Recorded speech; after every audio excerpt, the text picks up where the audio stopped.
Welcome back, everybody. If you can't tell, we are at the C5 Corvette again, and we are going to upgrade the transmission with a B&M deep transmission pan. Now, this was not without trial and error. We did try a few other pans that did not work, which will lead us into our next topic here, channel membership. If you sign up to be a member, not only do you help out our channel, but we also upload exclusive member content like behind the scenes bloopers and some videos that just aren't available to everybody in the normal subscription status. So if you're interested in that type of things, please head over, check out our membership page, and think about joining. Now, we're going to get back to this Corvette here. The pan on this Corvette is just a stamped steel one. This is a much deeper aluminum one, about 3 quarts or so more. There are a few steps to get it put in.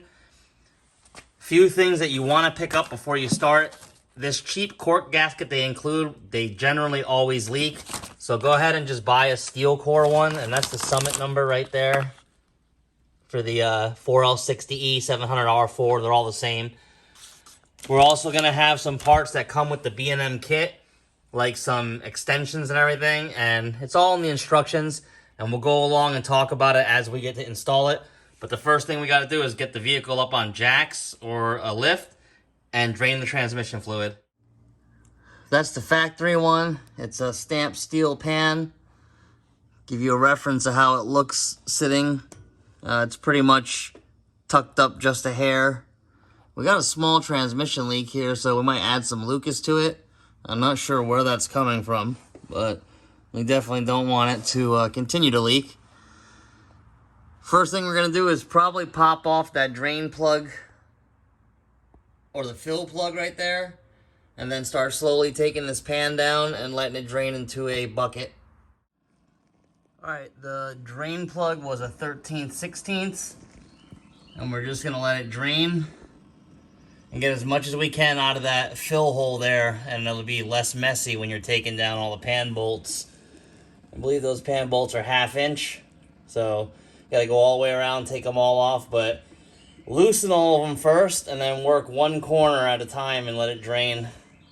And get all the fluid out, get the pan down, and we'll take a look at the valve body and the modification tab we have to do to get it on. We got the transmission pan down, not without making a mess like it always does. So we're gonna clean up this area and then take a look at the filter, take a look at the valve body, and see what type of modification the B&M kit needs to be put on. Fluid wasn't changed too long ago, so it still looks good. And look at the filters, they're exactly the same. This one is actual AC Delco one, so it's metal and plastic, OEM, and that was an aftermarket one that we put on. So we're gonna test fit the pan and see how it sits up there, and hopefully it clears everything. Okay, we test fit the pan, and it does fit and clear an aftermarket Corsa exhaust perfectly. As you can see, the pan has a much bigger depth than the actual stock pan, but it's not really that much of a difference.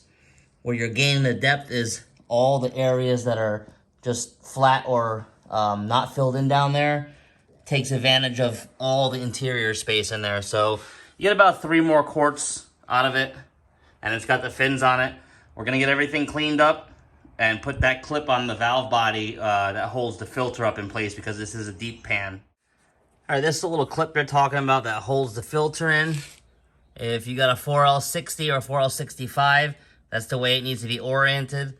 And you use one of the valve body retaining bolts. Be very careful, as you see there, do not over tighten, 8 foot-pounds. Those bolts will snap. All right, that's where that little retaining clip arm goes, right next to the shift pack. It's 1 bolt right there, you can't miss it, do not over tighten it. And now we're gonna get the filter and extension tube assembly up inside the pump. All right, this is the tube we're concerned with. There's 2 tubes that it includes for the 700R4 and the 4L60. The longer one is for 700R4 and 4L60s. The shorter one is for 4L60 and 4L65Es. You're going to take the little filter gasket that it comes with in the kit, push it in here, lube it up, lube the inside of this up, and stick the filter in it. That's how it should look when it's assembled. Lube up the tip of that and send it up into the pump. All right, we got the filter in place with the extension tube there. It popped right in. Now this spring here, or this arm, I guess it's just to keep the filter down into the fluid, because it doesn't make any sense. It's not really holding the filter on there. It's kind of like a spring-loaded thing keeping the filter pressed down. We're going to get the pan surface cleaned up and bolted up. All right, we ran into our first problem. You cannot reuse the stock C5 filter, or any C5 filter for that. You're probably going to need this one. We got two styles. This is the deep pan, and then we got a shallow pan. Both do not have this neck down there for that little sump in there for the Corvette. So we're going to use the deep pan one because it's got some little pegs to raise it up off the bottom of the pan a little bit, and I think that's what that tab does. It holds this filter down, and these tabs push up when everything's seated so that the filter don't move. But we're going to get it in there and retry this pan and see if it fits. All right, the deep pan kit did not work. This is the one you're going to need. FK252, that's an O'Reilly number, but you can cross it over. And there it is. That is for a flat bottom pan, shallow. That is the only one that's going to fit. It's basically this filter here without this extension neck on it. That is what you're going to need. Everything fit perfectly, tons of clearance in the back. So now we're going to move on to filling this thing up and getting it ready to test drive. All right, you're going to need a pump. We put a quart of that Lucas fluid in there, and you got to pump it up into that hole until it drains out, and then go ahead and start the vehicle and let it warm up. All right, taking a look at the service manual here, we want to be between 86 and 122 degrees Fahrenheit to check it. It should be at the bottom of the fill plug is what it says. At the bottom of the check fill hole. So we'll go check the dashboard and see what the temp is. All right, we're sitting at 100 degrees. We're gonna go check it. There's the fill plug. Just be real careful. The exhaust gets hot.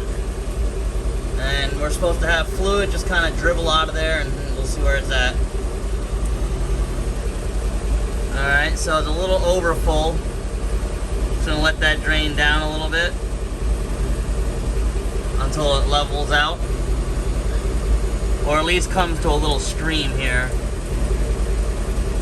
We don't want to keep too much in there and don't want to blow any seals. So once this gets down to like a little trickle, we'll cap it. Alright, as you can see there, it's starting to taper off. So once it gets down to like a little drip, we'll go ahead and cap it. Alright, starting to drip, pretty satisfied with that. We're just going to go ahead and cap it and call it a day with this. So now what you want to do is get the vehicle back down on the ground and go for a nice long test drive and repeat this procedure again. Alright, we got the transmission filled up, so we're going to go for a test drive.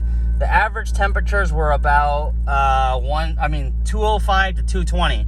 So we'll see where it's at after we're driving for a while. Okay, we drove for almost an hour through city traffic, a little bit of country roads, some revving and throughout, and this is actually the highest temperature that we got it sitting here too. It kind of hovered around like 150 for a long time, and then kind of revved it out and it jumped up to 180. But 205 after some spirited driving, we'll definitely take it. We're gonna recheck the fluid and we'll update you guys on a future video. But for now, we're gonna close it out. Thanks for watching.